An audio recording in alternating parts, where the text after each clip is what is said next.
वाचाल शिष्य को एक चालाकी सूझी। उसने चुप रहने वाले शिष्य से कहा कि हमें अपनी भिक्षा एक ही थैले में डाल लेनी चाहिए।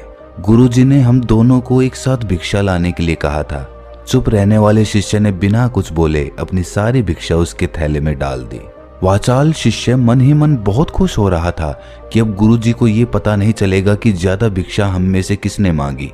उसे लग रहा था कि गुरुजी मुझे इससे कम प्रतिभावान समझेंगे, इसीलिए उसने ये तरकीब लगाई।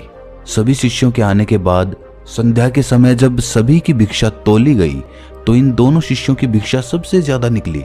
गुरुजी ने इन दोनों का अभिवादन करते हुए आश्रम के सभी बच्चों के सामने उनकी पीठ थपथपाते हुए उन्हें मुबारकबाद दी और कहा कि मैं आश्रम का कार्यभार तुम दोनों को नहीं सौंप सकता, इससे आपसी मतभेद होने का खतरा रहता है।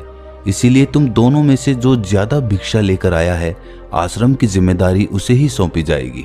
जब उन्होंने उनसे पूछा कि तुम में से ज्यादा भिक्षा कौन मांग कर लाया था, तो वाचाल शिष्य ने कहा कि गुरुजी मैं इससे दुगनी भिक्षा मांग कर लाया था, लेकिन मुझसे एक गलती हो गई कि मैंने वो दोनों भिक्षा एक ही थैले में डाल ली।